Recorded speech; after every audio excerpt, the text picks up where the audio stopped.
Suma's POV. Digging out the tunnel will take time too, and there is no guarantee it will be faster, Vindica pointed out. Von Pack seemed annoyed by her response, but instead of snapping, he relented and agreed to go back. We concluded that, if the right was a dead end too, then we would dig rather than go all the way back and lose the progress we made. We flew for a few minutes. Eventually we arrived at the turn and took the other path. This time we each took the precaution of having our own light source, so that if we did get split up again, we wouldn't be left in the dark. Von Pack was still in the front and was going much slower this time. He was also being careful to stick close to us. "A turn ahead," Von Pack announced. "It goes left." We all slowed down and took the turn one at a time. "Now right," he announced again, after a bit more flying. Once again we slowed and turned. "Up!" he shouted suddenly and flew upwards. I slowed again and saw there was a sharp turn upwards. "Ah!" Vindica yelped, and came almost to a complete stop just before hitting the tunnel wall. "Are you okay?" I asked, coming to a stop behind her. "Yes," she replied. Von Pack landed softly on the ground, and we, Vindica and I, joined him.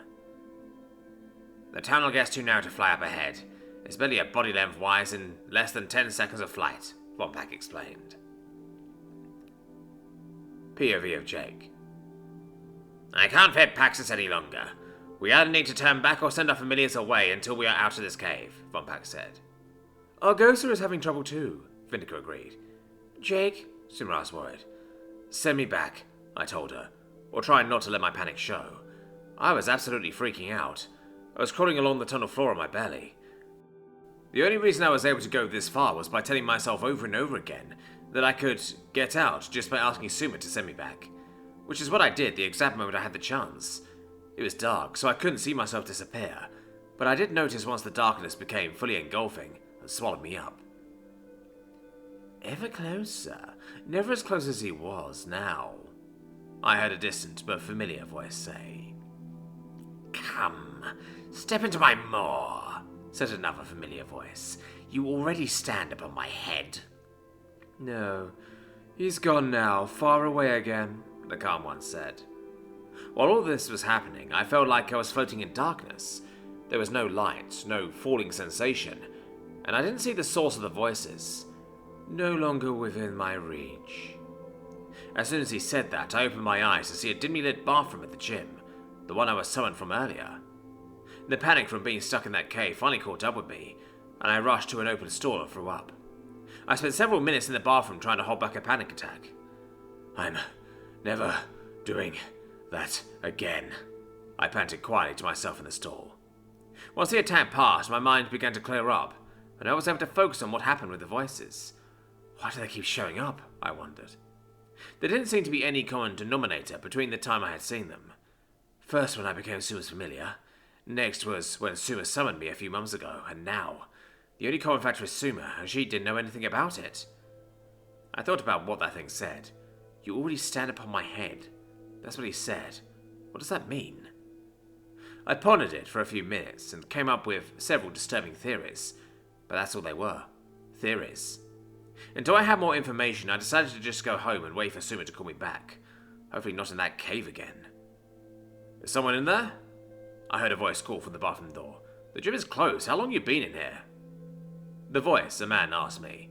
I walked out of the store and saw what looked to be a staff member. Sorry, I haven't been here long," I told him. "We've been closed for over an hour. How did you get in?" he asked, confused.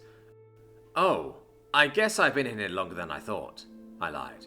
"Well, you gotta go, man," he told me. "Right, of course," I said, and he walked me out.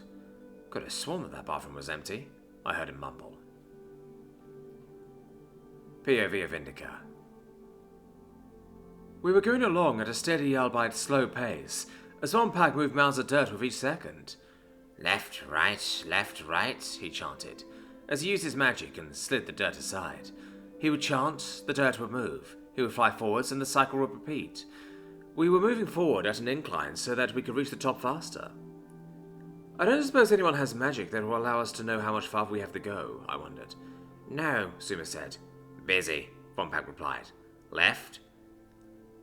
"If this really is a dragon's hoard, then there shouldn't be hundreds of tunnels running through the mountain, meaning we don't have to go all the way up, we just have to find an intersecting tunnel," Suma told me. "Speaking of which, I think there might be one of those tunnels coming up. The dirt is becoming much looser, which might mean an exit, Wompak announced. We better all hope that's what it means anyway, because I'm running out of mana. Performing one spell after the other has taken a greater toll on me than I assumed it would, he explained. How much longer can you keep... I was going to ask, but as I did, the tunnel in front of us collapsed and revealed an opening to a new tunnel. Oh, good. Thank the dragons, Wompak said, and laid on the ground exhausted. Quite literally, Suma remarked. But I think I'll thank you too, Wompak. Just this once. Wompak seemed caught off guard by this. It looked like he wanted to say something, but remained quiet. He's speechless, it's a miracle, I joked. Wompak stuttered and scoffed for a moment, probably offended, but just shook his head and sighed. POV of Wompak. He's speechless, it's a miracle, the nameless Vindicator said, most likely in an attempt to tease me. I was caught off guard. I tried to say some kind of retort, but fumbled over my words and resigned to remain silent instead. I'd been injured earlier, badly. I was rendered unconscious, but rather than leave me behind for slowing them down, they healed me. I thought them foolish. Why would they risk not winning for anyone? Why sacrifice victory for a fool who made arrogant mistakes? I wouldn't have. This place is enormous, the one called Suma said, after inspecting the new tunnel I had unveiled. It's as wide open as the Grand Temple. I was still weak, but I managed to stand and fly over to the opening. She was right. The area was huge. It was not only tall, but it also stretched farther than the light of our flames could reach.